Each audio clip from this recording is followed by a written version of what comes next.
How much Saturday Night Live have you watched lately? In the last 5 years, the last 10 years? I don't know. Like, yeah, I just watch a pick lot. I watched a lot of it. I've not seen much from this season. And I've watched a lot of it the last 5 to 7 seasons, all the Kate Okay. McKinnon, all of those skits. Yeah. I have historically enjoyed Saturday Night Sure. Live. So Yeah. let's hear what you got to say. I think it's time to go. Oh, wow. So Aaron and I were watching it this week. Glenn Powell was the host, who I mentioned this to you the other day, and you were like, I don't know who that is. I was like, he's in Top Gun. I had to look him up. He's in the new Running Man movie that just came out. The whole show was, and I like Glenn Powell. He's a nice guy. He was on an episode of Rewatchables with Bill Simmons. They were talking about the Truman Show. He's like a movie buff, like a historian, like has people over to his house to watch. He seems like a nice guy. It was not a good show. And it's been like this like the entire season, other than like, they have the guy that does a really good job of playing Trump, the Weekend Update is always fun, but those things don't count. Those are always solid. Weekend Update, I thought, was the least funny when it had Norm Macdonald, and he is revered. Really? He is absolutely revered. I loved the Dennis Miller version of that. I did not like the Kevin Nealon nearly as much, but you're right. Saturday Night Live has this history of being a little uneven, especially when it has a bunch of new cast members. Yeah. People don't remember the first season that David Spade was on. He talked in a podcast not long ago where he was basically like, well, think about who was already on there. I was basically never on the show. Right. He's like, yeah. I was on for like a Weekend Update spot, and that was like about 2 it. or 3 times. Yeah. And then he was doing that Hollywood Minute or whatever, that thing that he was doing, and he basically ticked off Eddie Murphy to the point that Eddie Murphy didn't come on the show for like Right. 20 years, Right. Because they showed a picture of Eddie Murphy, and he said, "That's a falling star." Oh no! Oh no! And Eddie Murphy made his bones on SNL back in it was 80. and it was better when they were being, they're not. This is the other thing. So, they're not quite as harsh. Go ahead. You had a You're this guy. Yeah. I have another friend that is this guy. Okay. He says these things in back-to-back sentences to me one time in a Facebook message. He goes, Saturday Night Live isn't funny. I haven't watched for years. And I'm just like, well, how do you know?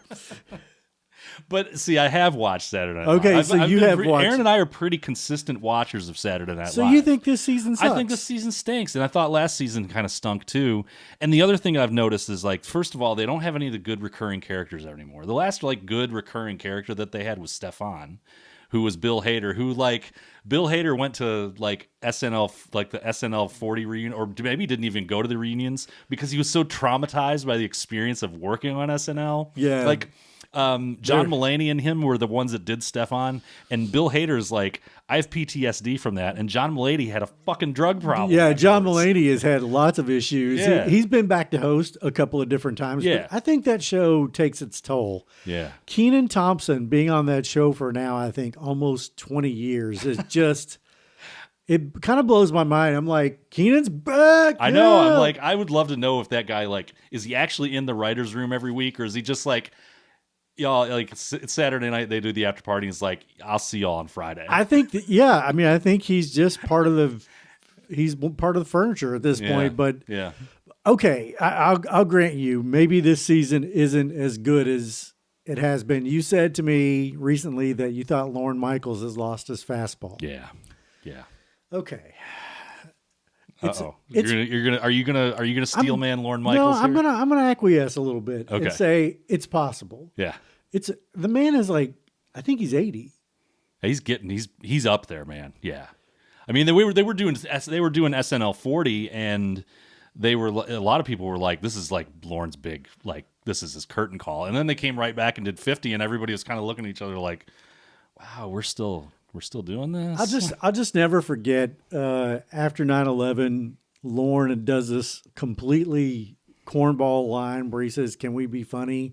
And Rudy Giuliani says, "Why start now?" Oh my God. Maybe they should just bring that back. Maybe they should just bring Rudy back. Yeah, now that he's been pardoned. We are just two middle-aged refugees from Generation X. Man, we grew up in a time that was a lot simpler than it is today. Could we gamble on sports back then? No, not really. We did, but not legally. But now? Now we can, and we can talk about it on a podcast, and we can talk about a lot of other things too. And we're going to. I'm Lanny. And I'm Andrew. And this is Bet Small, Lose Small.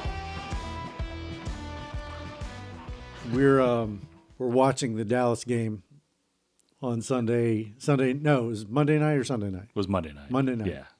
We're watching the Dallas game, not together because we never actually watch football together. No.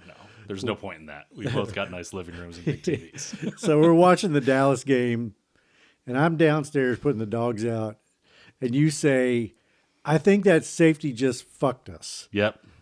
And I was like, oh, it did. It did. I knew it immediately. Yep. Start with what I texted you an hour before the game. Yeah, I tell you what, I'll give you all full credit. Like by the Monday night game, I just said, I'm going to bet whatever you say.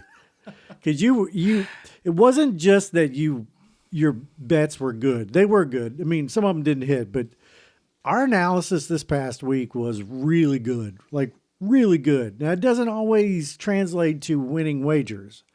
But I was watching our shorts back, and like every time we'd go on a short, you'd be like, okay, this, and this. And it was like, that's exactly how it went. The weird thing about that is when we got done with taping last week, there was no way I would have guessed that all that shit. Anyway, I did not feel locked. I did not feel locked in last week, and I had like my best week as far as the picks went. So I can't explain it. Okay, so go ahead with the rest of the story with Monday night. We took one of the worst beats I think we have ever taken in the history that we have been talking about gambling, which is at least 2 years. No, it's more than that. You were betting on Bovada back in the day, or whatever the hell it was. Yeah, I was doing this 5-6 years ago. 3 or 4 years ago. Not counting my dealings with Albanian Bruce back like in high school and college. So same. I had my guy was, well, I had two different ones. Yeah. One was Norm, who was a little Asian guy from Harrison County. Okay. Who was my age. And I got down to him like $500, and then I came back because I was betting like crazy. Anyway, it's pointless to talk about this. Yeah. Bad beats on Monday night. So we had the Cowboys, you said before the game, Cowboys over 49.5, Dak 2+ touchdowns. Yeah. Dak had 4 touchdowns, I believe. Yeah. Touchdown passes, we should be clear on that. Cowboys won the game. Yeah. And all they had to do with like 9 or 10 minutes to go was score 3 more points. It was 26. 26 was the total. 27 was the total going into halftime. So they needed 20. They needed 23 in the second half to get the over 49.5. And they got a safety with like 5 or 6 minutes to go. It wasn't much. It was So who got the safety? It was Dallas got the safety. Dallas got the safety and put 2 on the board. Okay. And you text me and you're like, I think we're screwed. And I knew you were right. And watching the Cowboys kneel out the game with like 4 minutes to go. Well, and we should explain what happened was the Cowboys were up 15, which at that point in the game, you still had who were they playing? Cowboys. Raiders. Playing the Raiders, which you can argue we shouldn't have been putting any money on that game anyway. But you had it lined out, right? I mean, it was I had the pick, but what happened is so the Cowboys are up 15, which is still 2 scores, and there was plenty of time. There's like 11 minutes left. Oh yeah, a lot of time. And then the Cowboys sacked Geno in the end zone, or no, they stopped Ashton Jeanty in the end zone, which the Raiders have one of the worst. Like, you can say all you want about the Bengals offensive line, the Raiders offensive line is a borderline war crime. Geno Smith is not their problem. No, like that. Not at all. I think it's hard to even evaluate whether Geno is washed or not this year because he doesn't have any time. I don't think he's washed. Go on. But they get the safety, and that takes it to 3-score. It takes it to 3-score game because it put the Cowboys up 17, and I started doing the math, and I was like, They're not going to kick. They don't. The Cowboys now, all they have to do and this is now we're at like 8 minutes left in the game. They don't have to kick a field goal. They don't have to stretch it to 3 scores because it's done already for them. They're going to get the ball back on the punt, which the Raiders tried. The Raiders then attempted an onside punt, which I've never seen before. I don't think I've ever seen an onside. They line up. When there's a safety, you have the choice of throwing or kicking off the ground. It's a free kick. Yeah, it's a free kick. So, and Pete Carroll, of course, remembered, in his encyclopedic mind that you can onside kick the free kick. Oh my gosh! So they had to declare that. But this is the weird thing. They still lined up to punt, and so their punter kicks it straight up in the air, and it just goes up. It goes up for 3 seconds, 4 seconds, and comes down. And George Pickens is like it bounces straight to George Pickens. So now the Cowboys have it on the 50, and you're thinking, okay, there's like 7.5 minutes left. And they have to advance the ball. It's not like they can start kneeling it out. No, they can't start kneeling it out there because it's still, the Raiders could still, in theory, because they are technically a professional football team, they could still score points and win. But the Cowboys come down. They burn a ton of clock. They do. And they're running the ball, and the clock is running, and they get down to, it was like a 4th and 2 at the goal, a 4th and goal at the 2, maybe the 3. I don't know, something in there. And you're like, well, why wouldn't they you said, why wouldn't they kick here? And I was like, they don't have to kick. Why would they kick?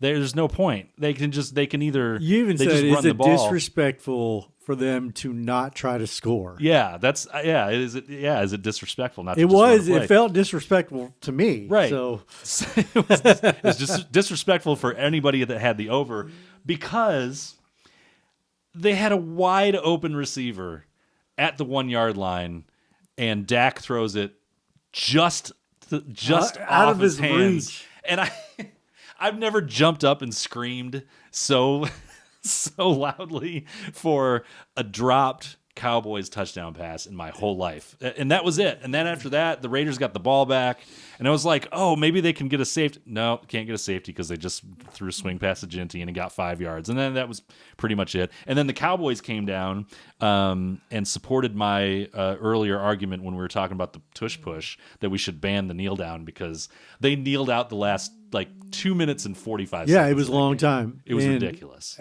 So, yes. And then the Raiders persisted to come out on the field, and they kneeled down because they were like, they didn't even use their timeouts. They were like, yeah, no, they didn't. They were like, yeah, fuck it, we're done. It was so we ended up. I'm actually in favor of that. If you know you can't win, there's no reason to get your highly paid professional athletes hurt. That's true. I'm for that. I'm mostly kidding about that. I don't think that we should ban the kneel down. No. I know you don't. But we'll get hate mail because of it. Yeah, sure. It was just sickening, to watch 20 minutes of professional football that I knew was not going to end up in a victory. 20, and I had 20 real-time minutes. Like you're and sitting I had a there. chance to cash that out for $22. Yeah. Cash it out for $19 and didn't. I just never did it. Yep. So terrible beat. It's like icing on this shit Sunday of a betting year that I've had, both personally and in our contest. I was watching Scott Van Pelt after the game, and they did bad beats. They have that section they do, segment they do with Stanford Steve called bad beats. And I was telling you, it was like, this Cowboys over has got to be on here, but I think it was probably just, too quick to produce. But Scott, SVP called the segment the Buffet of Catastrophe. Yes. Which was kind of summed up, well... Just recap the contest. I can't say mine. Let's first of all start with this is the contest. We are attempting to be... We bet 100 pesos a week. We're attempting to be masters of our domain here. I'll just say real quick, my 100 turned into 177.2 pesos. Good job. Thank you. I'm in the black now. I'm actually like $17 above water. Okay. I'm sorry, 17 pesos above water. All right. Awesome. You were minus 81.07. Again. And how far underwater am I? It's over 400 now. Oh, You're 4 Bills in the red, and there was a text on Sunday afternoon that was just you sent me. It was so eloquent and pure. I have to share it with, like, I almost want to have like classical music playing underneath this because it was classy and it was perfect. You texted me, "Fuck this fucking game." Yeah. And I was like, I just can't do it. And then when the Cowboys thing happened, I was like, do I need to go over there and give him a hug? Like, I don't know. Is he gonna make it? I'm just looking at my bets on 2 different platforms, and I'm just, yeah, we had the Sunday ticket. We actually, thanks to YouTube for offering the Sunday ticket for like $48. Yeah. Thank you, YouTube. So we can watch all the games legally now. Yeah. As opposed to instead of how we were doing it before. pirating them or piloting them. I don't know. I don't know what you're talking about, man. But anyway, we had the quad screen, and that was an interesting experience. Yeah. Trying to watch 3 football games at once. Oh, see, you've not done it as long. I've been doing this for years, man. But like watching the Bengals, like, could they be having a worse season? Jamar Chase spits on an opponent. Yeah. He gets suspended. Yep. Yeah, that happened. The only thing holding me up this year is my fantasy team is miraculously at second place. So. Well, you did have you were right on Chicago. You had an individual pick on Chicago, but your KC, Cincinnati, Chargers, and Atlanta picks all were off. And then the text that you sent me was so perfectly worded was because you had the 5-team parlay of New England, Buffalo, Houston, Baltimore, and Kansas City. And Kansas City. Chiefs. Just Kansas City. Should we talk about that game? Let's talk about that game first. If we're going to review this week. Yeah, let's go over a little bit. Kansas City's in some trouble. Kansas City's in a lot of trouble. They're currently outside of the playoffs looking in. They're 5-5.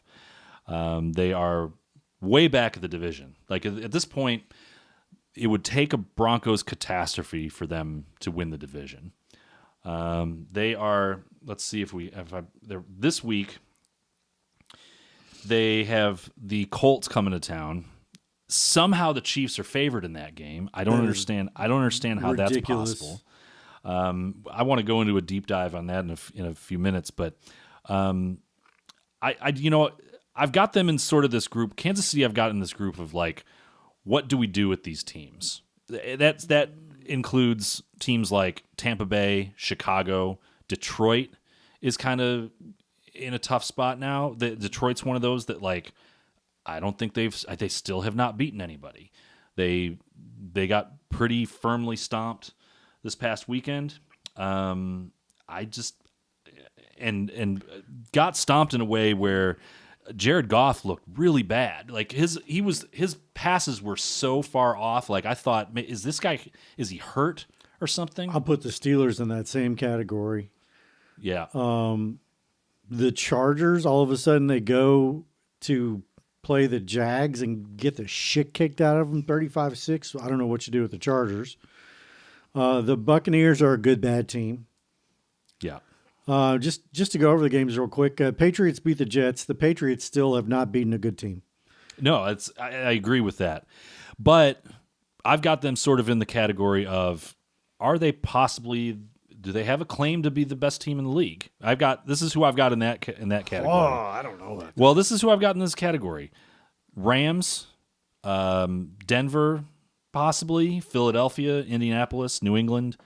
I guess you can slide Buffalo in there, maybe. I don't think you can. I don't know what to do. I don't really know what to do with Buffalo because we talked about has anybody beaten anyone. Buffalo is really out of the best teams. They're the only ones that can say they've kind of beaten somebody because they beat Tampa Bay now. They beat Kansas City. I don't know if Baltimore counts. But what about the Philadelphia? What about them?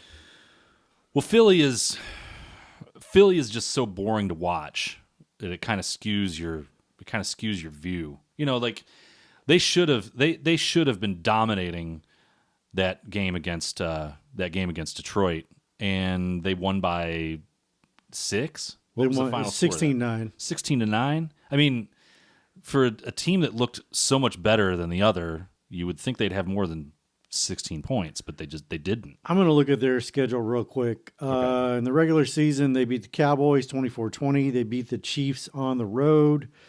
They beat the Rams at home. They beat the Bucks. They lost to the Broncos at home, but it was a good game. Then they had a head scratcher against the Giants at the Giants. They went on the road and beat the Vikings. They stomped the Giants at home. They eked out a win over the Packers, but in Green Bay, and now they've beaten the Eagles. So I think they've beaten some pretty good teams. Yeah, it looks like it. And the Rams, I'd put probably either Philly or the Rams in that top spot because the Rams now beat Seattle in a close game. At home. Yeah, they had to tough that one out. That was a tough game, man. It was a really good game. Possibly it was one of the better games of the week. But the Rams, they've got a really good defense. They turned Sam Darnold. We got to see Sam Darnold is. You've been waiting for this. Sam Darnold is back. He played okay. No, he played okay. He played as well as you can play for somebody who throws 4 picks. But there's a lot of that has to do with the fact that I looked at the Rams. Their defensive coordinator kind of owns Sam Darnold. 29 for 44 for 279 and 4 picks. Yeah. That is not a good game. That's not a good game. And still the Rams were still in, the Seahawks were still in that game right up to the end. So I think I say, what do we do with Seattle? The only reason I say that is because I just don't think you can trust Sam Darnold at this point because he has that 4-pick game in him. Well, he showed it against a good Rams defense. Yeah.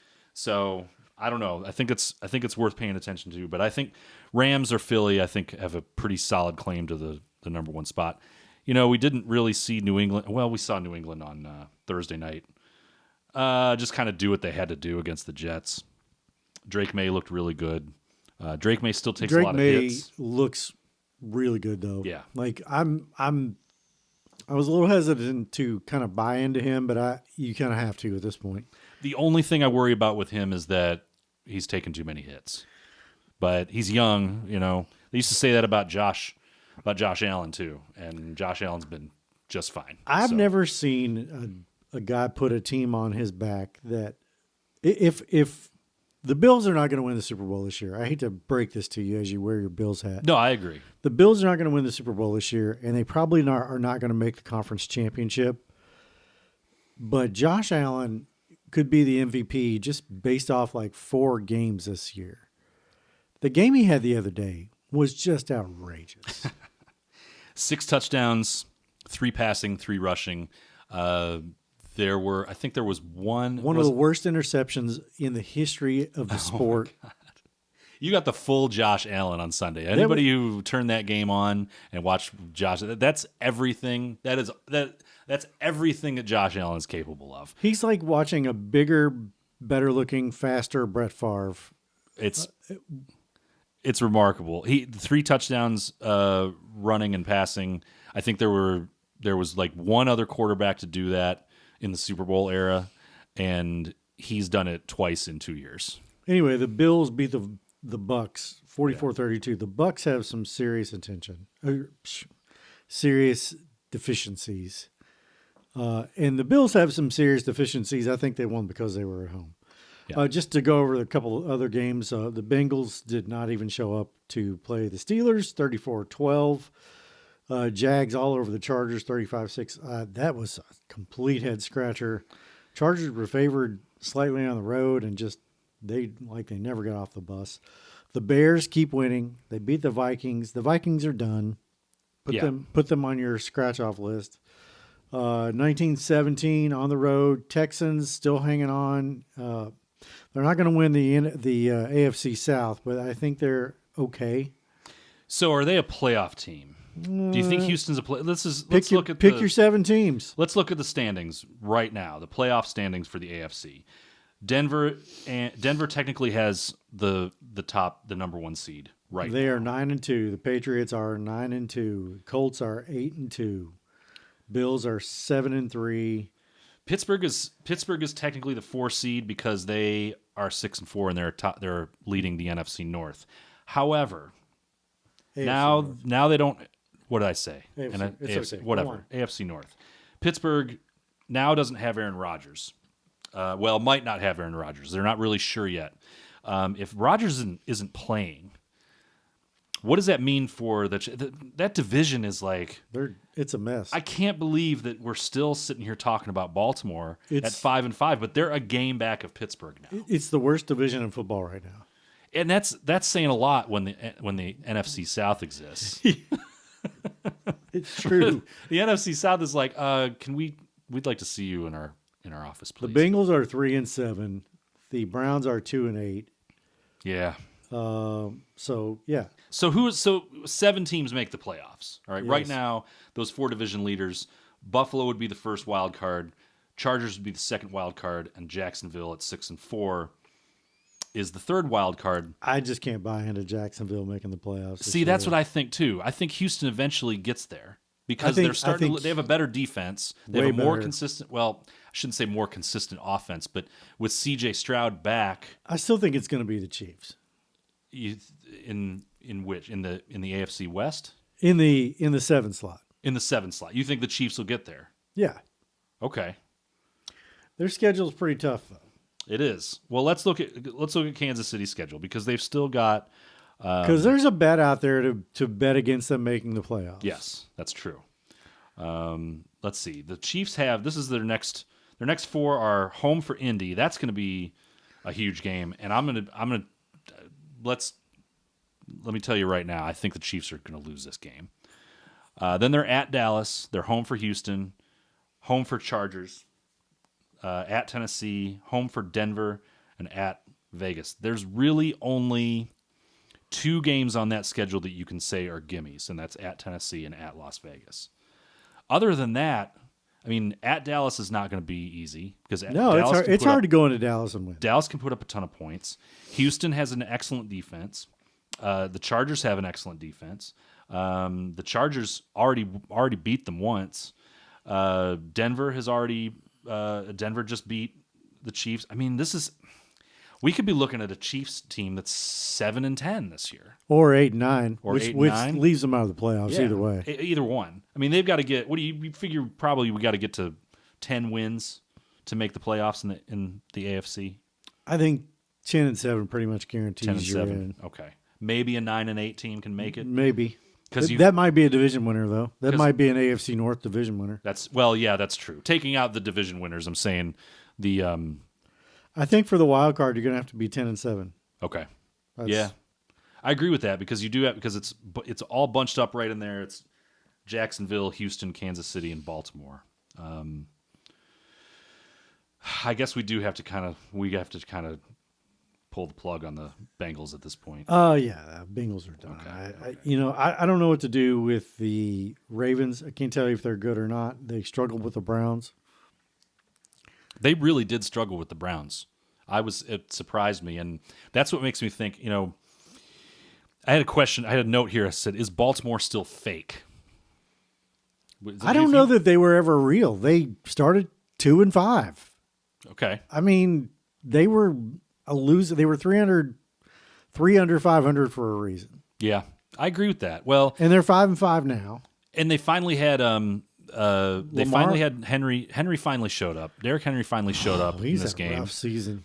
But even with that, Lamar's not. They're not running Lamar nearly as much, and that could be. He was out. He was out with that hamstring injury. Yeah, I mean, I think he was hurt, legitimately hurt. He might still be. He might still be hurt. Like he might still be dealing with the effects. He might be 80%. He's still one of the most effective passers in the league. Yes. Oh yeah. He's always been a good thrower of the football. But I mean, their best chance to get into the playoffs, I don't think is the wild card. It's to somehow overtake Pittsburgh. They have to to win the division. The AFC North is going to get 1 team. Yeah. The AFC West is going to get 2 and maybe 3. The AFC South is going to get 1 team most likely, and the AFC East is going to be 2 teams. So we're basically saying Jacksonville is going to fall out of that 7 spot, and somebody else is going to end up in there. I think so. Either Houston, Kansas City. Well, it'd pretty much have to be either Houston or Kansas City. Maybe Pittsburgh if they fall out of the division lead, but they can still stay above water. I don't trust Pittsburgh. Okay. I don't either without Rodgers, but Rodgers isn't the key to that team. I think the key to that team is Mike Tomlin, because this is just what he does. He gets these teams to winning records, and I don't know how he does it.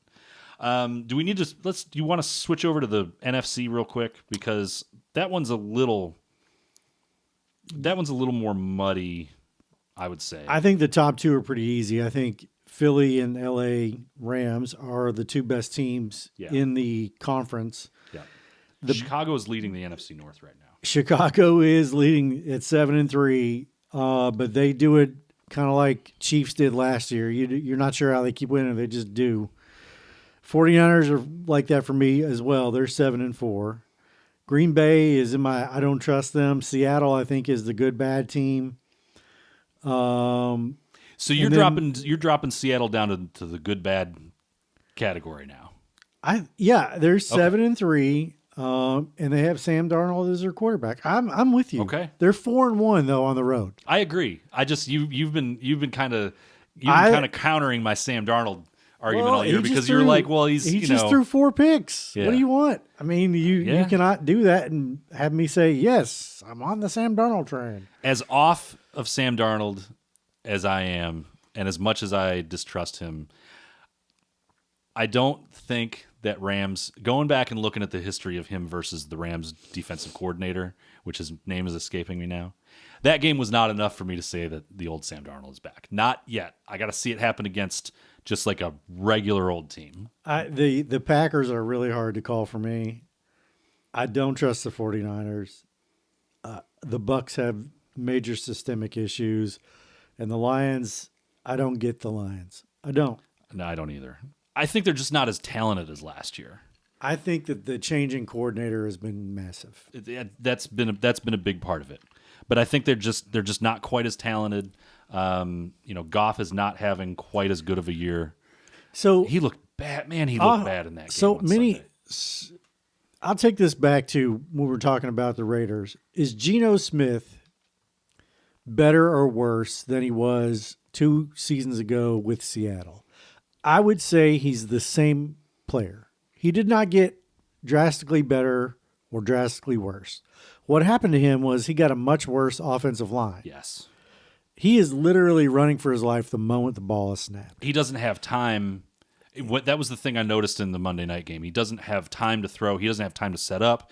He doesn't have time to go through his reads, and he knows that he's got a shitty offensive line in front of him. And it's affecting his play, just knowing that. And I think Goff is going through the same kind of thing. And it's not just because his offensive line isn't great. It's because he has a new coordinator, and he still has not found comfort in that system. No, I agree with that. And I think after a while, that is not just a physical problem; that's a mental problem. So I think Goff is going to be fine. It may take them a year, or they may have to find a different coordinator. Yeah. Well, Dan Campbell supposedly took over play calling last week. I don't know if he was still calling plays against the Eagles, but if he was, it sure wasn't working. Because Goff did not. I mean, I don't know what would have worked. You could have had, any coach out there calling plays for Goff, and the way that he was just sailing balls all over the place. And sometimes it's just not your year. I think the law of averages have caught up with the Chiefs. Yeah. 0-5 now in one-score games, or 0-6. Isn't the that Chiefs. Crazy? Yep. And they were like, what, 8-1 or something? 7-1, 8-1 last year. Yep. So anyway, I think the recap is done. Do we want to take a break and come back and do picks? Yeah, let's do that. We'll go through this week's games, and we'll do our picks up next.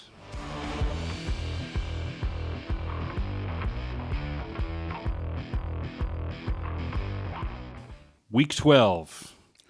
We're getting deep into the meat of the season. I'm starting to get sad. It's like I know it's almost Thanksgiving now, and that means we're close to the end. Like we've only got 7 weeks left. But if you're one of the lucky folks that's not in like healthcare or some television news, which I did for a long time. This not this week, but the next week, you get football Thursday, you get football Friday, you get football Saturday, you get football Sunday, you get football Monday. It's great. It's I love it. 5 straight days of. I mean, there's some college games in there, but I love it. It's great. Pro football Thursday, Friday, Sunday, Monday. If not for the NCAA tournament, it's the most wonderful time of the year. So we do have, it's week 12. We've still got a couple buys left in this latest buffet of catastrophe. We've got Denver, Miami, the Chargers, and Washington are all on bye. I got money on that Miami Washington. I won money on the Miami Washington. Did game. you really? Yes. Oh man, This is what happens to me. I get on the treadmill. I'm watching a game, and like in my basement, I've got the treadmill set up, and the TV's like right in front of it. It's a great setup. I love it. It you is.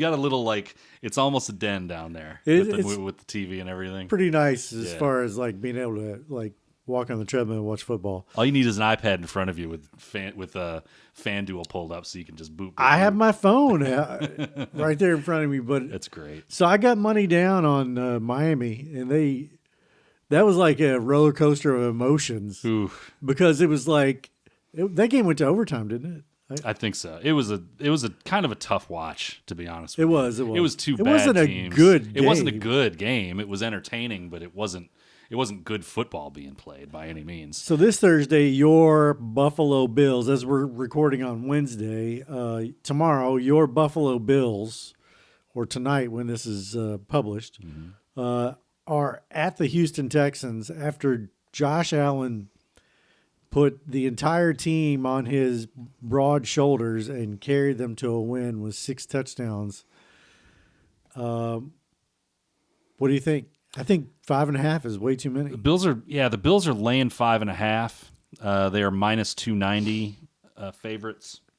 Houston is plus 235. Underdogs at home. The over/under is 43.5, which I wouldn't even touch that. I think Houston can win this, I think so too. but I definitely think 5.5 is way too many. 5.5 is too much. In fact, that's going to show in my picks. Same. By the way, because Houston, while their offense is not, it doesn't have nearly the explosive potential that the Bills does. Houston has a really good defense, Really good. and the Bills do not. No. I think this is probably. I think the over is probably more in play here. I feel like the over has been in play way more than the under this year. I'm taking those points. I just don't. I mean, I don't know who's going to win this game, but 5.5 is too much of a spread for me. Indy is at Kansas City. Indy is getting 3.5 at Kansas City. Kansas City is 5-5. Indy is 8-2. Make it make sense. I can't make this line make sense. The Chiefs did not look very good against Denver. They looked okay 2 weeks before that. They got beat by the Bills. They went into their bye week, and Andy Reid is like, I don't know, 1,000,006 after bye weeks or something like that. Like, it's a crazy good record. Yeah. And they didn't look good at Denver the other day. And I don't know that this is another. Remember, we talked about the Bills had the perfect game plan for Mahomes. The book is out on Mahomes. The Broncos duplicated that. They did a little bit more blitzing. Mahomes was able to get out of the pocket a little bit more, but he wasn't very good. The Colts are like a supercharged version of. They do basically the Bills game plan. And I looked up a few things on this because this is how confident I am that Indy is going to not just cover. They're not going to just cover the spread. They're going to win this game. They blitz at like the 5th lowest rate in the league, which we know you don't want to blitz Mahomes. That's the game plan. He will shred you. He will. They rush for and they contain. They have what's called they run sub package, which means they run at least 5 DBs on like 80% of their plays of their defensive plays. So they are built to do exactly what you have to do to stop Mahomes, which is rush 4, keep him in the pocket, take away all of his options. And that I don't see the Chiefs scoring more than 21 in this game. And their playmakers are not all that fantastic this year. The Chiefs also have a problem stopping the run.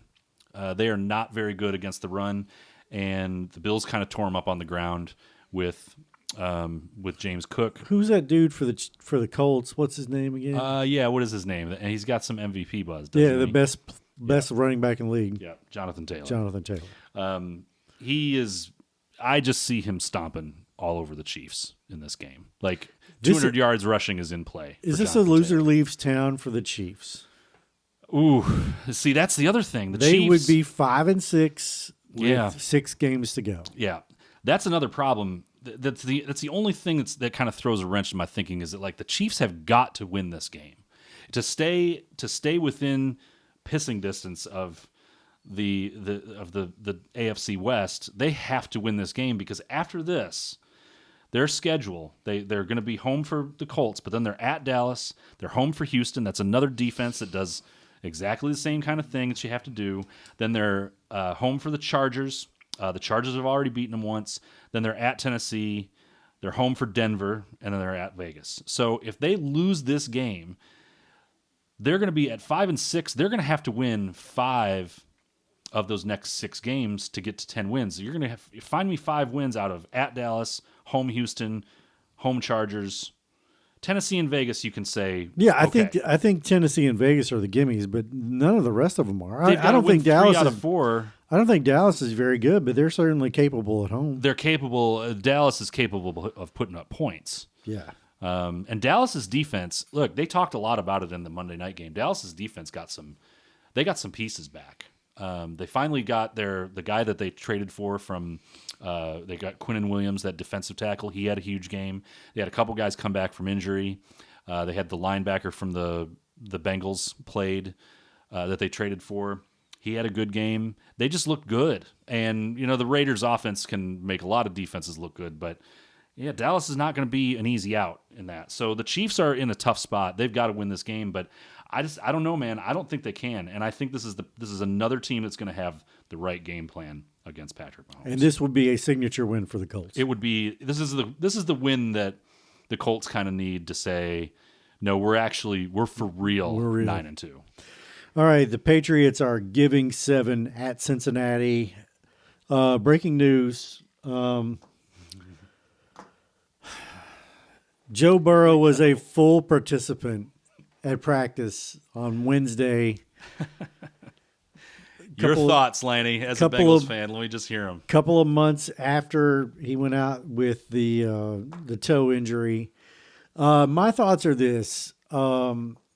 I wish whoever their third quarterback would be elevated from the practice squad, and Joe Burrow was shut down for the rest of the season. There's no reason to play him. The Bengals are not going to the playoffs. They are not going to win the Super Bowl. They are not going to collect $200. Why do you risk a guy that is already fragile by putting him back in there in a lost season when you have the corpse of Joe Flacco's arm and a backup quarterback? Why not just play your backup quarterback and let Flacco be the backup and just count this season as lost and let Joe Burrow sit the F down? This is why you can't do that, because you're in the shittiest division. You are in a division where the 2 teams ahead of you are like, they're in the discussion for best good bad team. This is the good bad division. Had they won last week and they were 4-6, I could get on board with your math. But the Bengals are 4-7. 3-7. 3-7. Thank you. They would have to go 9-7 and hope to God something funky happened. Then they either won the division at 9-7, or they somehow made the 7th wild card spot, or the last wild card spot. Are you saying 9-8, or they need to be like 9-7 going to the last week? 17 games, remember? Yes. Yeah, 9-7. You want to be? You think they're 3-7 now? Yeah. They would have to at least go 6-1. 6-1. They're not going 6-1. Not with their schedule. Not their with schedule is rough. They're not with their defense. Their defense is god awful. Yeah. So, breaking news: the Bengals will do the dumbest fucking thing they possibly can once again with their gajillion-dollar offense and their no-name defense. Over under on how many quarters it takes for another serious injury to Joe Flacco. To Flacco or Joe Burrow? I'm sorry, Joe Burrow. 6. 6 quarters? 6 quarters. 6 quarters. Okay. And if it comes up later and it's 15 quarters, I'm going to be like, yeah, it was over. Okay. Yeah, I like New England in this game, and I'll even take the points. I'll even lay the points. I would lay the points. Yeah, I think they're going to stomp the Bengals, and maybe they will stomp them some sense into Mike Brown. Hopefully. Steelers are at the Bears. The Bears are favored by 2.5 points at home in this game. I like this. I like the Bears here. The Steelers don't impress me, and Aaron Rodgers may be hurt. This is a stay away for me, really, because we don't know anything. We don't know about Rodgers right now. It's his left wrist, but I don't really care about Rodgers. You know. I think Rodgers is like a 78 out of 100, and whoever their backup is a 72 out of 100. Yeah, he's a 7. He's the quarterback. He's a 79 in Madden. Yeah, that's what I'm saying. Give me the Bears. Yep.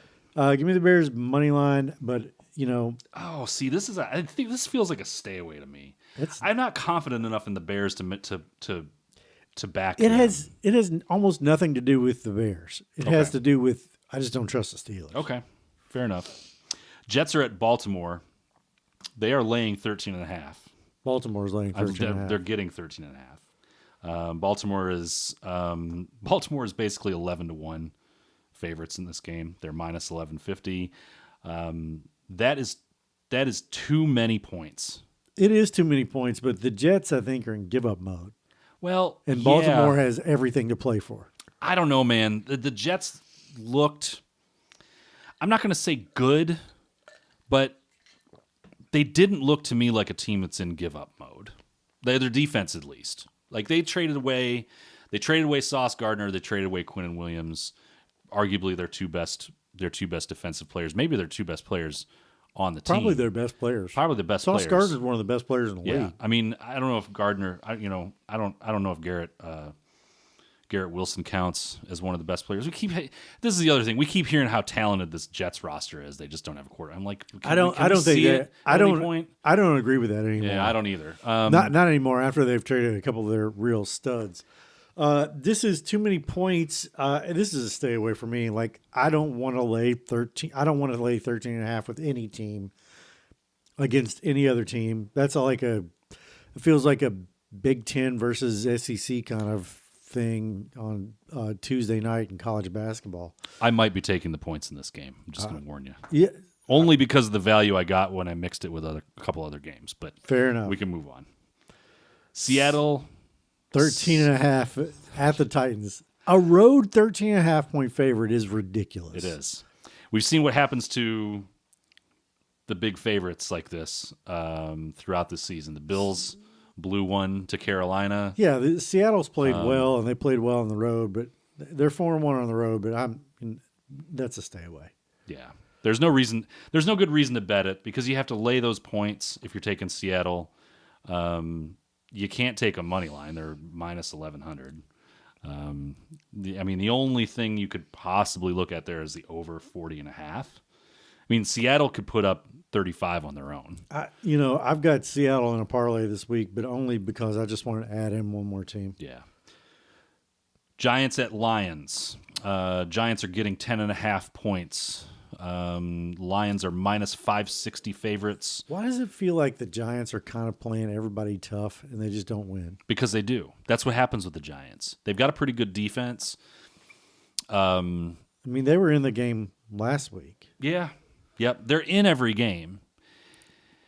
They're a little in disarray because they fired their coach. They don't have Scatabo anymore. Their defense is real. Their defensive line has a lot of good talent. That's why I'm kind of like, I don't know about 10.5 for Detroit. I don't think I would do that. Detroit hasn't earned double-digit favorite over anybody. I just can't get those throws that Jared Goff was making on Sunday out of my mind. I mean, So- they were so bad. So this is not a game that we would bet, but if we were betting this, we would take the Giants on the I think I'd points. take the points. Yeah. Yeah, I agreed. Minnesota is getting 6.5 on the road at the Green Bay Packers. We're not sure Jordan Love's status.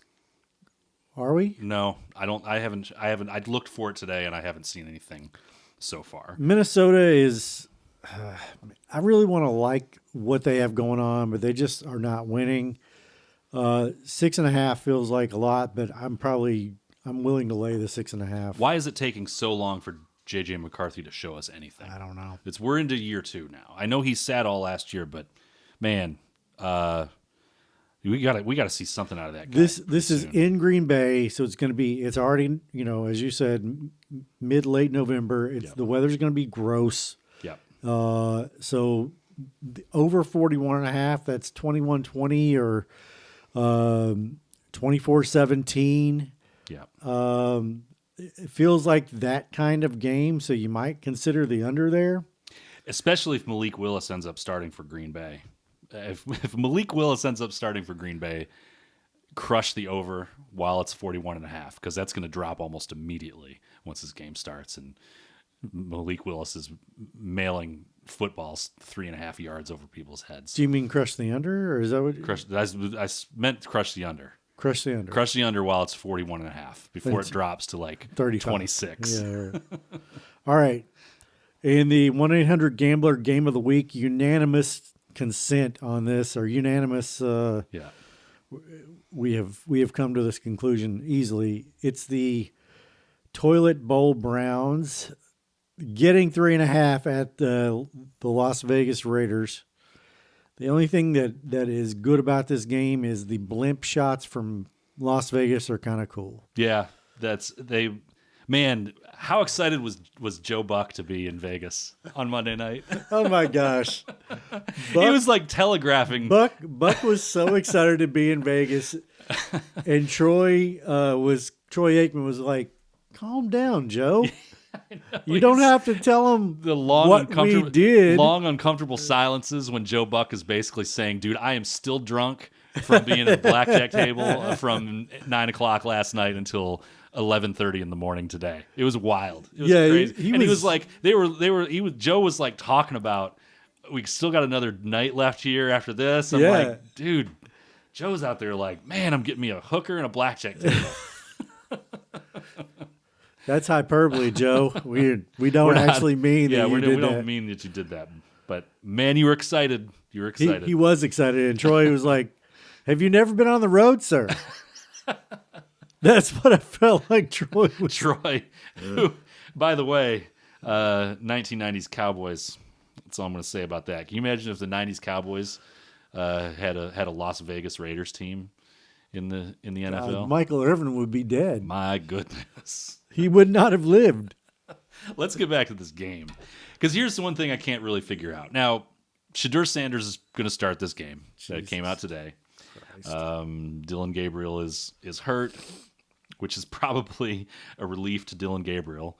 The Browns have a really good defense, and that kind of showed against the Ravens. Even though they didn't win, they had that Ravens offense locked down for most of the game. That came down to a few big plays by Henry and like a couple good throws by Lamar. That was it. Shadur Sanders may actually be bad. He was 4 of 16 on Sunday, and then when he came in the second half, it was like I texted you. I was like, "Oh, we've got a Shadur Sanders sighting," and within seconds, he threw one of the most egregious interceptions I've seen all year. Nobody threw one worse than Josh Allen this year. The chest pass by Josh Allen was easily the worst. That's like maybe the worst in a decade. That's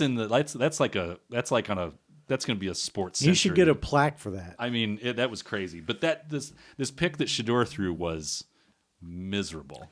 And he threw another one later. So I think Deion Sanders, as a father, I understand wanting your child to do well. Let's be careful out there. I think he tried to will him into the NFL. They stuck that poor kid in the green room. Mm-hmm. He didn't go until the 4th or 5th round. Yeah. He was the second quarterback selected by the Browns, which is already a bad sign. That's bizarre on its own. In one draft. Yeah. He was the third quarterback for most of the season. So I don't think they even dressed him for most of the year. So this is, I know why the Raiders are favored by 3.5, and it's because Shedeur Sanders is not ready to play in this league. I can see that. The over-under on this is 36.5. 36.5.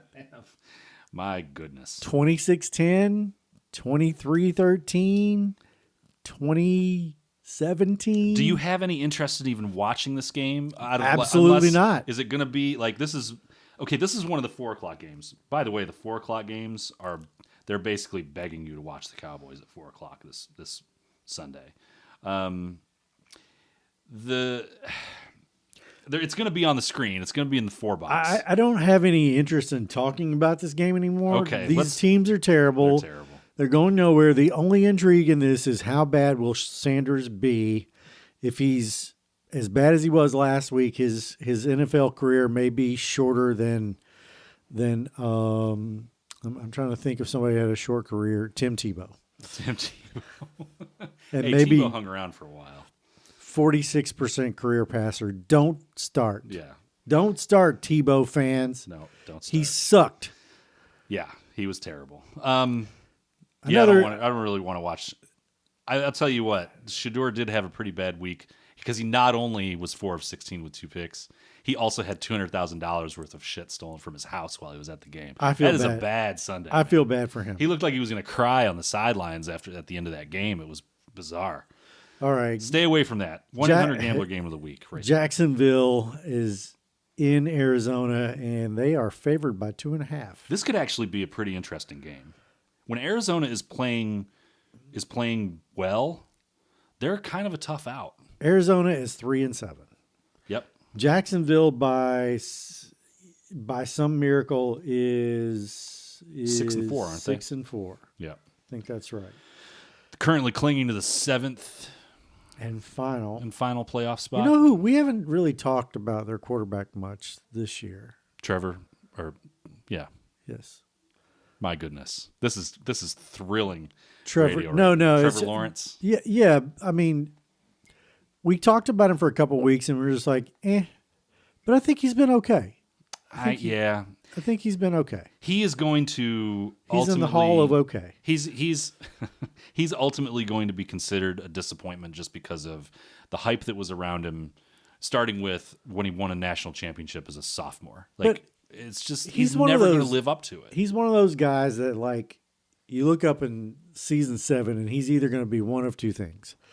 You look up in season 7, and he's Marcus Mariota. Mm-hmm. We were like, Marcus Mariota. Yeah. So much potential. Yeah. Or you're going to look up, and he's like Russ Wilson. Ooh. Because in Russ Wilson's season 7, he was like really starting to get it. Yeah. Okay. I don't know. If we're talking about season 7, Trevor Lawrence is kind of like season 7 of The Walking Dead. There's a lot of potential here, but they just keep making the same stupid mistakes. Like, it's how many times can you run into a herd of zombies without realizing that they're around? This is Trevor Lawrence. He doesn't seem to learn from anything that he does wrong. He does the same stupid shit week after week, year after year. So does Josh Allen. Jacksonville. How dare you? I'm not betting. Who do you have in this game? Are you betting this game? No. Okay. I'm not betting this I game. might have a little bit of action on Arizona. I'll just tell you that. Michael Penix has another torn ACL, and the Penixless Falcons are getting a point and a half at the Saints. That was almost very clever. I like what you did there. This is the backup to the 1-800 Game of the Week. If not for the Browns and Raiders, this is easily in any other week. This is the 1-800 Gambler Game of the Week. What do you? I'm just going to move on from this. Okay. I don't care. New Orleans. I like New Orleans at home here. Uh, Did you see Kirk Cousins? Kirk Cousins has hit he's he's hit devolved. washed status faster than anyone I can remember. Well, In the when last you- like 20 years. You got It's remarkable how quickly he's Your turned to- into shit. Your toys rust if you don't take them out and play with them every once Yeah, in a I while. guess so. I guess so. This is one of the better games of the week. The Philadelphia Eagles are at the Dallas Cowboys. The Eagles are laying 3.5. So the odds makers think it's going to be a close game. Yep. What say you? I think it'll be close. I have a hard time going against Philly just because their defense is good, and I think they can do enough to beat the Cowboys. I think the best unit on the field is the Cowboys offense. Okay, see, I was going to ask you about that. Is the Cowboys offense better It's the than best the Eagles defense? It's the best unit on the field. Okay. But then the Eagles have the next best units on the field, and then the Cowboys special teams, and then way down the line, after you go from best vendor, best beer salesman, then is the Cowboys defense. As you know, that's the thing is like if it weren't And for then Jerry Jones is after that. if it weren't for the Bengals defense, this Cowboys defense would be There are a couple of bad ones. easily the worst defense in the league. They're this year. so bad. Yeah. I think the over of 47.5 is a joke. I think this game is like 30-25. So you think this gets to the 50s? I think it easily gets into the 50s. Okay, I can see and that. I don't like the Eagles on the road. I would be tempted to run this Cowboys plus 3.5 up to like 6.5 or 7 and take the Cowboys and the points. I have the Eagles. I have the Eagles money line in this I think just that's because I think the Eagles are better. But we talked about the Cowboys defense getting 4 big pieces really going this week with Quinnen Williams, the linebacker from Cincinnati that they trade for, and then two wasn't guys playing in there for that wasn't Cincinnati, playing one for of the worst Cincinnati, defenses but in the somehow league. is better than like what the Cowboys had. Yeah, how about that? This dude gets traded from the worst defense to the second worst defense. But then they got some guys back in the secondary who made some contributions, but it was against the Raiders. So this is the game where I'm not going to be surprised if the Cowboys win. But I think the Eagles are just a better overall team, and I feel like I'm going to take Eagles money line, and I might have a little side bet on Eagles and the over. I'm going to give everyone a parlay here that I think is really fun. Okay. I'm taking the Eagles money line, the Cowboys alternate line plus 7.5, and the over. We're going to put that in your official picks?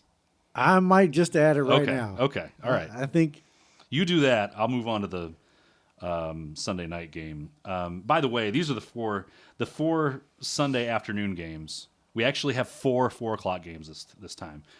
It's the Browns at Raiders, Jags at Cardinals, Falcons at Saints, Eagles at Cowboys. That's your 4 4:00 games.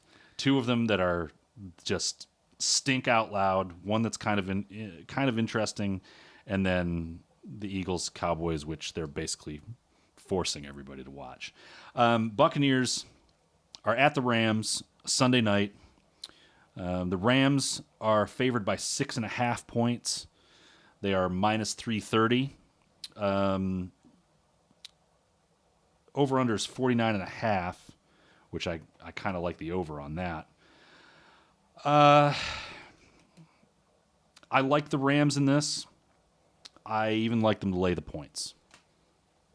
And I like that because the Rams can score. Just like the Bills were able to, just like the Bills can score points, and they did so against the Bucks last week. The Rams also have an excellent defense. They basically shut down Seattle, who'd been scoring like almost 30 points a game. I think they can hold Tampa Bay under 20 points, and I think they can easily score more than 20 themselves. I have no I have nothing to add to that. I think that's the exact right call. I think this could be well over 50 points, though. I think this could be the game where I think it'll be fun to watch. it'll be a fun game to watch. There's just no quit in Baker Mayfield. No. No, Baker's on Baker's one of the all-time whatever. I don't care who he's playing. I'll watch him. Yeah, I really enjoy watching him too. Matt Stafford, to be an 87-year-old man, has really shown something though this year. I think he's only in his 70s. I think, but I could be wrong. He's like 30, 37, He's 38. 37. 30. Yeah. Okay, it used to feel really old for a quarterback until Tom Brady did it until he was 44. We haven't done a corrections segment in a few weeks. We've needed to, but we haven't. Might need to do one here because it's going to turn out that Stafford's like 34 or something like that. No, he's like 37, 38. It feels like he's been around forever, doesn't it? He has been. He's been around forever. Carolina at San Francisco, 49ers laying 7. This is the Monday night game. We should also point out. Yeah, this will be the last game we pick. Mm-hmm. Man, I really don't know what to do with this. I think 7 is too many. I think Carolina going all the way across the country, and they're kind of a shaky team. I still think 7 is too many. If I'm doing anything, I'm teasing this up to like 10 points for the Panthers and taking the Panthers. I feel like San Francisco, I don't know. Calling the Panthers kind of a shaky team is like saying that Quentin Tarantino makes movies that are kind of violent. Like they're Yeah. You want to talk about shaky? I mean, I know they've beaten the Bills, they've beaten the Packers, both one at home, one on the road. They are technically still in the discussion to win the AFC South, and the NFC South, but they're as shaky as they come. And I don't know. I'm not picking. This is not going to be in my picks this week. I think I would probably take Niners money line, and I would almost go under. Their over under is 48.5. I might go 49ers money line at -350 and under 48.5 if I was going to pick it. But I'm not touching this one. I don't have a good feeling about Purdy this. was back last. Brock Purdy was back last week, and he looked fine, but he's not 100% Brock Purdy yet. So. All right. Well, let's move on to our picks. Okay. I'll start off with the one I gave already. Okay. And that was the Philadelphia Eagles money line. Okay. The Dallas Cowboys in the same game plus 7.5. Okay. Get some intrigue, and over 47.5.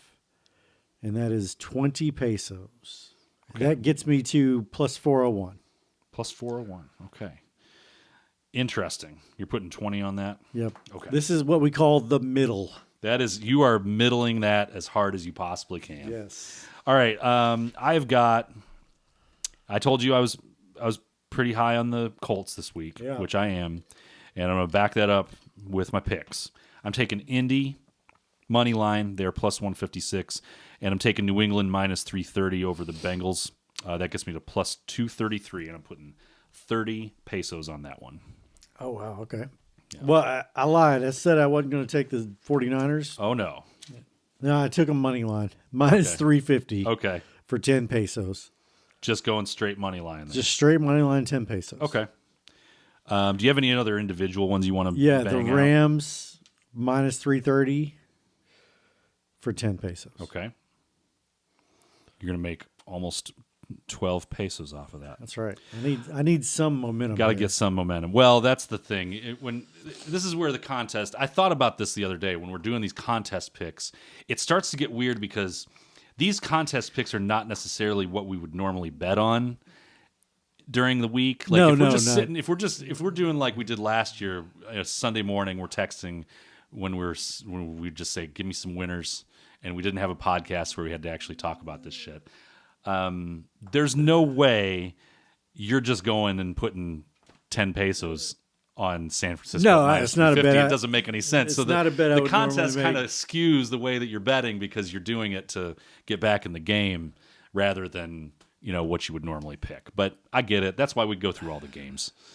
So we'll go to another parlay for me. Now, I told you I was big on Indianapolis, and I'm once again going to back that up. I'm parlaying Indy plus 3.5, Houston plus 5.5, with the Bills coming to town for Monday night. And I am taking your New York Football Jets at plus 13.5. My gosh. This feels very weird. Listen, the only reason I'm doing this is because for some reason Houston's plus 5.5. They're actually plus 100. Normally you see that. You don't normally you're getting you're taking the points. You're getting like minus 108, minus 112, minus 120. Something that's close to even money. Like Indy, for example, you're getting plus 3.5 points, but it's minus 120. Houston is plus 100, so they're even money on the points. And when you put that with the Jets at plus 13.5 and Indy at plus 3.5, you get plus 600. Damn. So I'm throwing 20 pesos on that because plus 600, I might as well take a shot at it. This is the influence of the contest because I'm up enough that I can say, he's trying to put his foot on my neck. I might as well twist the knife. Well, make sure that wound doesn't close. When your opponent is down 400 pesos. That's right. All right, I've got a 5-leg parlay that only gets to plus 217. Oh, good. Here we go. It's the Bears minus 144, the Ravens minus 1150, the Seahawks minus 1100, the Lions minus 560, and the Green Bay Packers minus 295. And that gets you to what would you say? Plus 217. Plus 217. Plus 217. Plus 217. Plus. How much are you putting on that? 30 pesos. 30 pesos. Because I've bet 20, 10, and 10, so I have 30, and then I'll have 30 more. I like to do this with the big parlays. Who screws this up? This is going to be screwed up by the Chicago Bears. That would be my choice as well. Although, but the Packers could screw it up. The Packers could screw it up. Especially, man, you are potentially putting money behind Malik Willis. You realize that, right? I know, and the weather's going to be bad. I just think they have a better team than Minnesota right now. I'm just glad you took the money line because if you were ready to lay 6.5 with the potential of Malik Willis playing in bad weather, I was probably just going to walk into traffic. All right, I've got another parlay here. This is just a 2-teamer. Speaking of Green Bay, who I just sort of smacked you upside of the head for backing. Well, let's hear you contradict yourself. I'm taking New Orleans and Green Bay money line. Plus 136. Yes, I'm putting money. You getting money on New Orleans. Yes, I'm putting. I was like, you know what? Fuck it. You better call somebody. 1-800-GAMBLER. Listen, man. That's right in the title. I watched Kirk Cousins play in that game against the Colts, and it was cover your eyes bad. So He's still got his curveball. New Orleans still got some off-speed pitches in there. I think he's gonna throw some junk. A couple knuckleballs in the dirt. Yeah, okay. I can make that comparison. I'm putting 20 pesos on that one. All right. My last one is a 3-leg parlay at plus 269. Mm-hmm. It is the Houston Texans alternate line of plus 8.5, which is minus 186. The Indianapolis Colts alternate line of plus 6.5, which is minus 186. And the New England Patriots minus 4.5 at my Cincinnati Bengals, since we're betting against our own teams. Yes. At minus 178 for a total of plus 269. Is that minus 4.5? Is that That's an alternate line, yeah. All those are teaser lines, so to speak. Yep. In place of the teaser, the 3-team teaser, which is now deader than shit. Yeah. They shouldn't even offer those anymore. Now that you can do alternate lines. What was the total? What was the total that got to you? Plus 269. Plus 269. Okay. We're gonna have a good week this week. I got one more. I got a couple little singles in here. I'm taking Philadelphia money line because as we talked about extensively, I think the Eagles are better. I just don't know.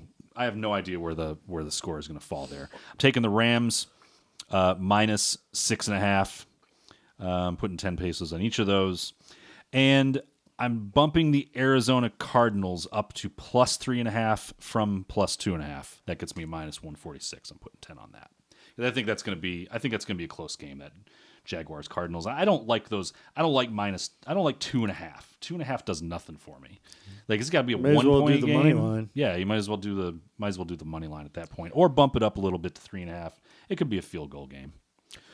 All right, those are our picks. When we come back, we're going to talk.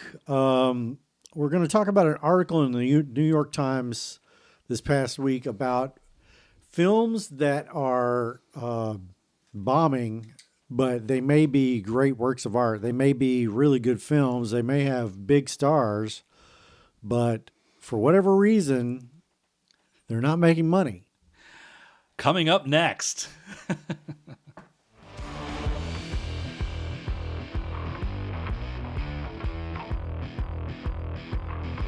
Last night, I am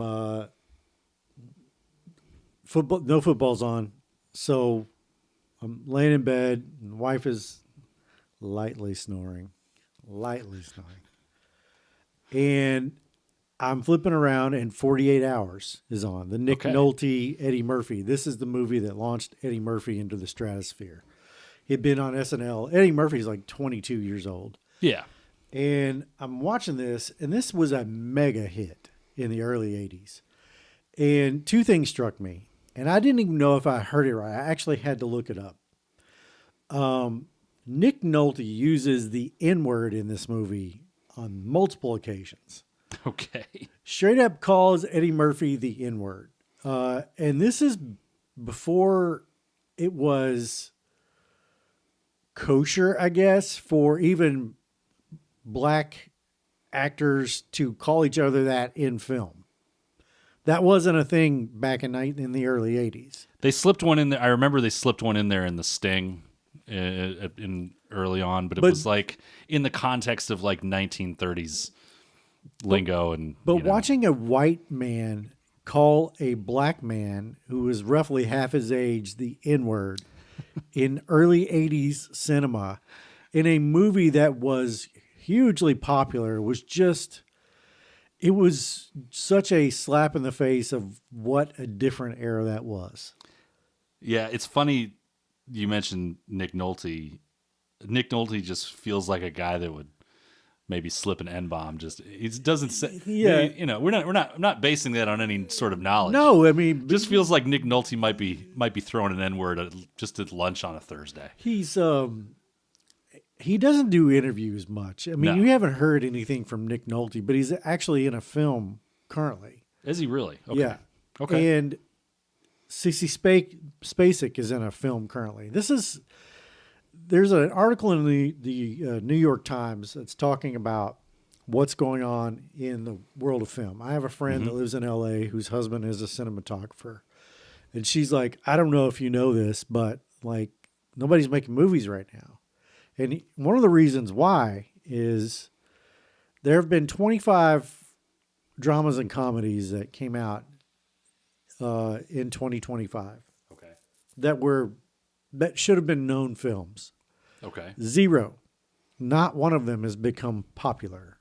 These are not just no-name movies. Do you have a list of these? You were talking just about dramas and comedies. Yeah, we're not talking lumping about in like Paul Thomas Anderson. We're not. No, that is actually one of them we're going to talk about. Is it in there really? Because I thought that was more of an action movie. But go ahead. Paul Thomas Anderson, Leo DiCaprio, and a couple other big names. Benicio del Toro. Do this film that's an action kind of comedy. It's kind of a black comedy, yeah. And it cost $110 million to make, and they haven't made their money back yet. Right. Okay. If you say those names 12 years ago, 8 years ago, these guys are going to make this film. Here's the director and here are the stars. It was bankable at $250 million. Sure. Well, I went to see it Aaron and I went to see it just based on, Leo DiCaprio and Sean Penn. And Paul Thomas Anderson. It's a great movie. But I'm sorry. The 25 dramas and comedies over the last 3 months. So that includes part of the summer. Okay. So After the Hunt is a Julia Roberts movie. Mm-hmm. Have you ever heard of that one? I hadn't. I've heard of it, but I can't tell you anything about it other than Julia Roberts is in it. Christie, which is the boxing movie starring Sydney Sweeney, and Die My Love, which is Jennifer Lawrence and Robert Pattinson. So those are those are huge names. None of those have made much money. None of them. And watching 48 Hours last night, again, years after I've seen it, it reminded me that we don't act in any way, shape, or form like we did even pre-COVID. Okay. I think those movies would have been big pre-COVID. I think they would have been big. Yeah, pre-COVID. Well, okay, so this is where we have to kind of think about. I think, COVID had a big impact on the movie industry in general. I mean, everything that was shut down for a year and a half, 2 years, it was impacted by it, especially things like that. But I think the issue goes back before that because it was the shift to superhero franchises. Yeah. And remakes and remaking movies, whether it's Jurassic Park or making another Twister movie. Well, I mean, that was post-COVID, but just recycling old stuff. Ghostbusters has had like 2 or 3 more movies made in the last 10 years. Their first one they came out with, it was Paul Rudd. Yeah. I enjoyed that. But then they made the all-female Ghostbusters. Right. I thought that was just a terrible. It just wasn't very good, and it wasn't because it was. I don't give a shit. You put anybody in the roles you want. I don't care. Men, women, creatures from another planet. It's whatever. The movie sucked. Yeah, it just wasn't good. Sequels, big budget superhero movies still seem to be doing well. Predator: Badlands. Yeah. Another Predator movie. Yeah. You remember the original Predator movie? Absolutely. Yes. Arnold Schwarzenegger, Jesse Ventura. Oh, it's a classic. That is an absolute drop-dead classic. Carl Weathers. Carl Weathers, yeah. Got his arm blown off. Who's now dead. Yeah. Anyway, that is the 9th installment in that 38-year-old series. Mm-hmm. It made $40 million. Okay. But its budget was $105 million. So Ooh. Anyway, things have changed. Yes. That is to say, things have changed. Yeah. I'm wondering if it's partly this. We're such a divided country politically that people don't want to go see Hollywood movies anymore because they think there are a bunch of liberals out there. Is that part of it? Is it part of it? Or is it superhero movie culture? I think it's... And young people don't go to the movies as much. Okay. I get what you're saying. I think it's on a list of 15 things that are most influencing this. All at the same time. I think that's maybe 14th on the list. Okay. Like I just don't think that people are going. That's not the. I don't think that's a major influence for most people. I'll give you a couple of stats real quick. This summer season, the summer movie season, was the least attended since 1981. Okay. Adjusting for inflation and the COVID-19 pandemic years. One other stat, theaters in the United States and Canada made $445 million across all titles in October, which is the lowest total on record. Okay. Adjusting for inflation and excluding 2020. Okay. We also didn't have a big Marvel movie come out this summer, did we? But October 2019, they did $1 billion in ticket sales. Okay. Isn't that crazy? $1 billion. It's less than half than what it was in 2019. Okay. If you were gonna ask me what's the biggest reason why? Yeah. What is the biggest reason why? I think there's so much more media that you can consume now. Look I agree at the with quality of, you can find 10, I can list 10 excellent TV shows that I have not seen that I want to see that Sure. are anywhere from 10 to 20 episodes, whether they've got a season or two out, that I just don't have time for. I agree with you on that. There's also a value proposition to this because you go to the movies now. You know, Aaron and I, unless you're going to some, like we went and saw One Battle at the Kentucky Theater. The tickets were like $7 because we saw it in the afternoon. If you go by yourself, Yeah, and you get popcorn and a soda, yeah, it's $30 right. That's $30 to go sit in a theater for a couple hours, 2.5 hours. And there's a million previews before. Yeah, I agree with all when you that. can actually when you can stay home, everybody's got a giant TV in their living room now. That's it the looks other thing. fantastic. Dramas and comedies play great on your living room. I've got the same 5.1 Dolby surround system in my house that I put in when we built it 12 years ago, and it still is more fun. I shouldn't say more fun. It's easier. It's far easier for me to sit home and watch a movie sitting on the couch than it is to go to the theater and spend what's probably going to be, like you said, $60, $70 for Aaron and I to go to a big movieplex. And the movies are coming so much faster to your home. Yes. That's one of the things in this article. Movies are coming as quickly as 17 days. Mm-hmm. After their initial theater run is over, 17 days to streaming. Yeah. Instead of like 90. Yeah. Which is what it used to be. That's what I'm talking about, though. For us Gen Xers, like we knew all the movies that were coming out in the 80s and 90s and even the early 2000s because we were inundated with those trailers. Right. And I don't know if they're not spending the money or if they're just not reaching us because we're not the intended audience anymore for the movies. But I'm not seeing trailers for movies, not as often as I used to. I was getting ready to bring this up because I noticed the other night I was watching. This was just last night. Was watching Kentucky and Michigan State play. They had a basketball. They played basketball last night. The same 5 or 6 commercials ran at every break. Now we're watching this on ESPN on their streaming platform. So I don't know exactly how the advertising structure works anymore. Hulu but has their own. DirecTV has right. their own. And they're all over owned. there has their own. Right. And so you have ESPN that's owned by Disney. Well, are they going to be?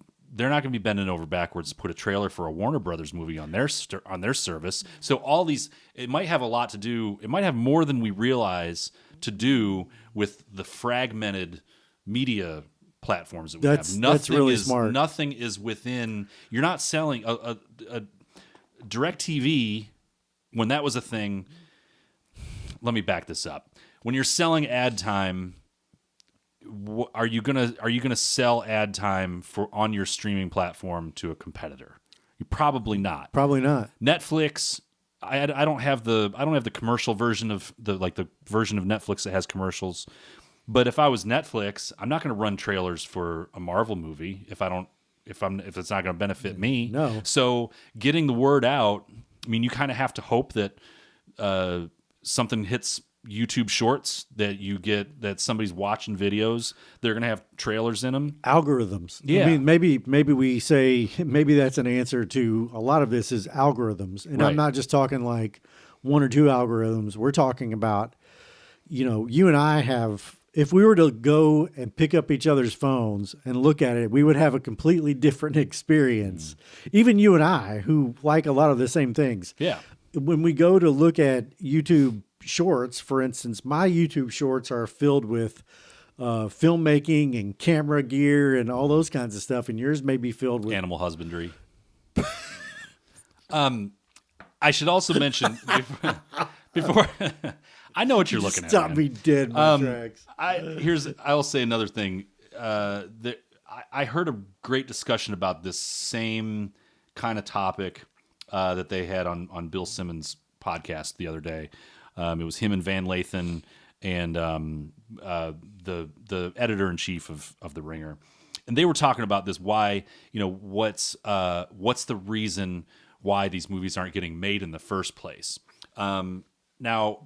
A value proposition. Well, they're talking about the value proposition, and they were also Van Lathan made a point that it's harder for directors to like as a director, okay, like you take the director of Sinners. Not I keep wanting to say Michael B. Jordan, who directed Sinners. I haven't seen it, so I don't know. Anyway, he broke through because he made a movie that he got privately funded. It was called Fruitvale Station. It had Michael B. Jordan in it. This was years and years ago. The success of that movie launched him into being able to direct a Black Panther, 2 Black Panther movies. Right.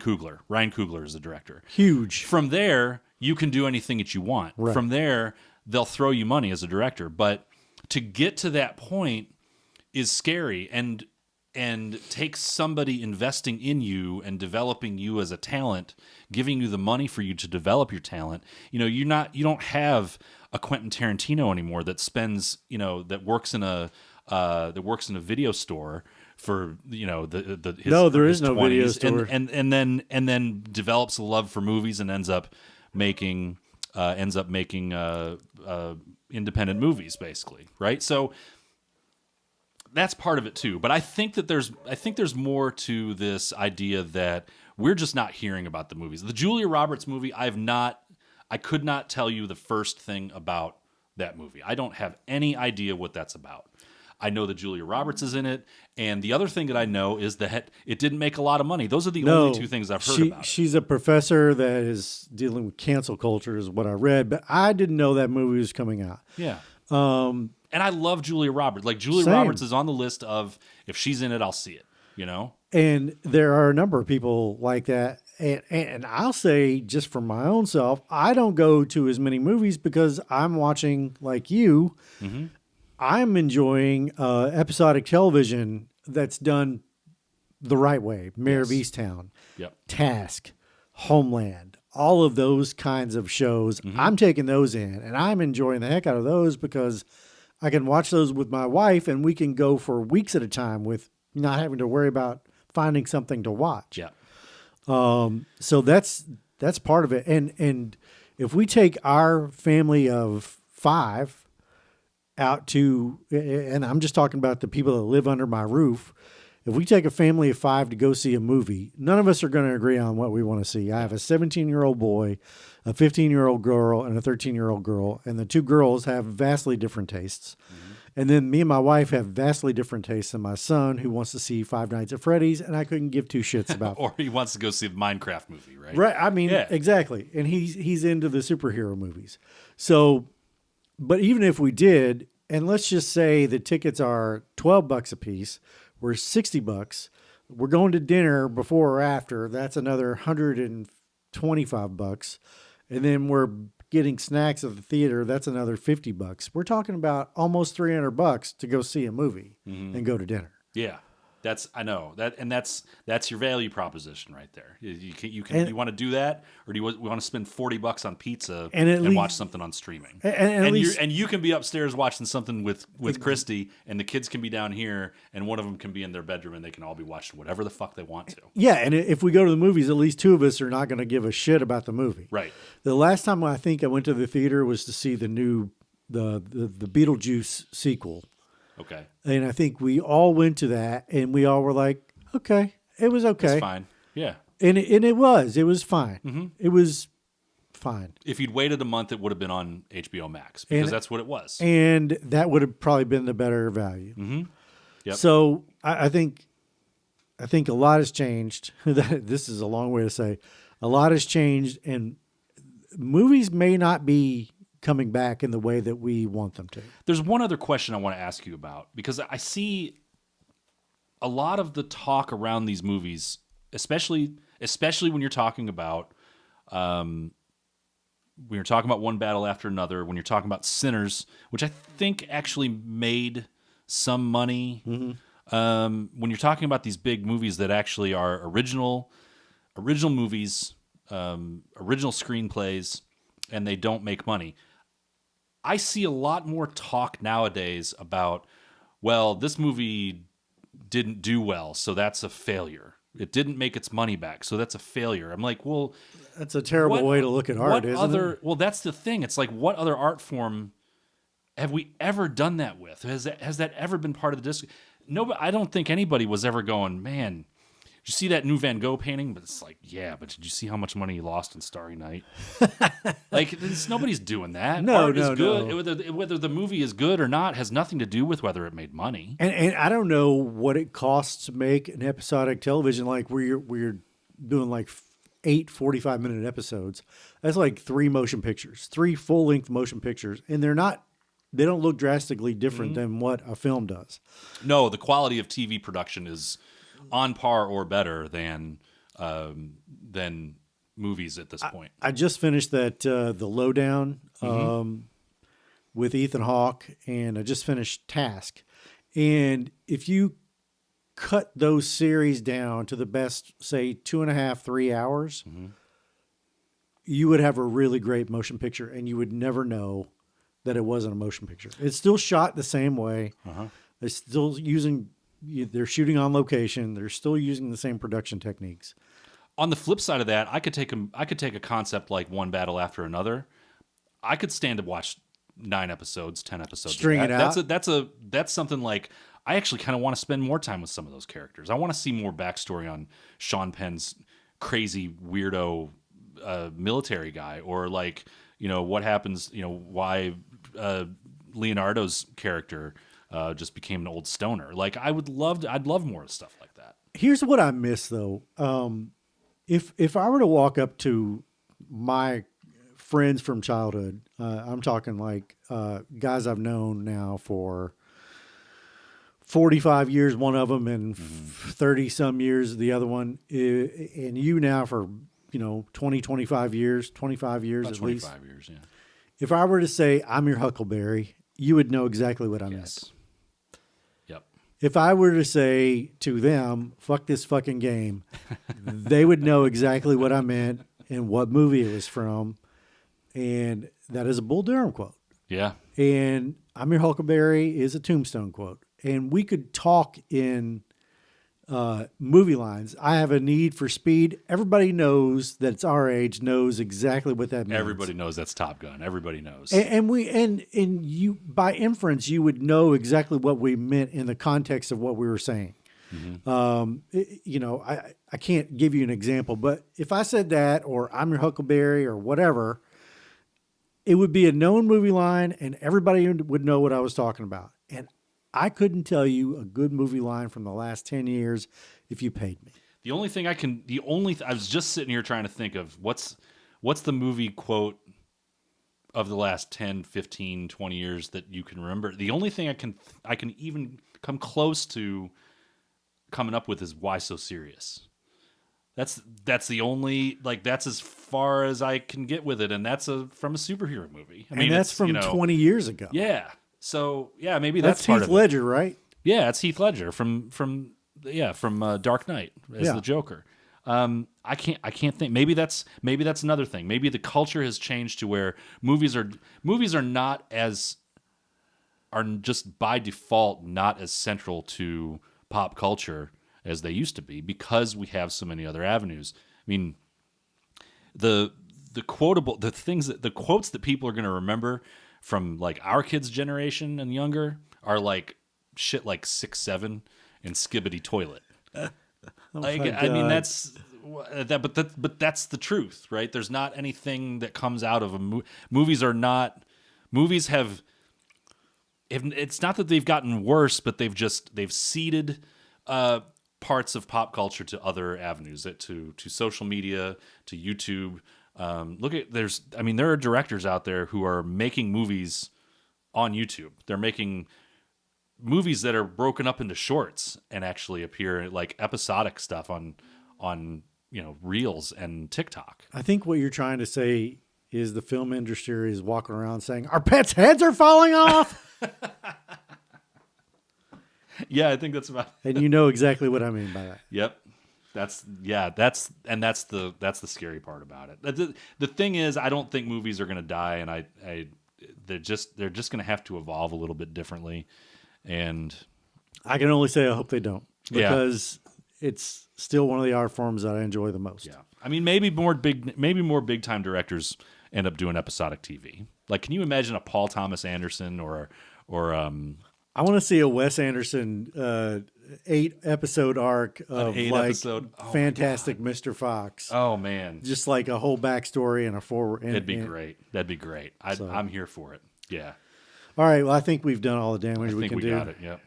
So we'll if you are on our social media, please give us a hate comment or a like comment, whichever you prefer. Should we give out the email address?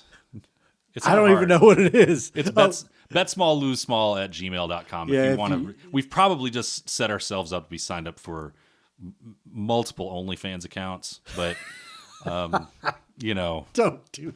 I need to check our spam. Yeah, out. I know. Check but anyway, maybe don't. That could get a little scary. But yeah, send us an email if you want. If you're on our socials, please give us a like and a follow. Go follow us on YouTube. Go follow us on Instagram, TikTok, Facebook.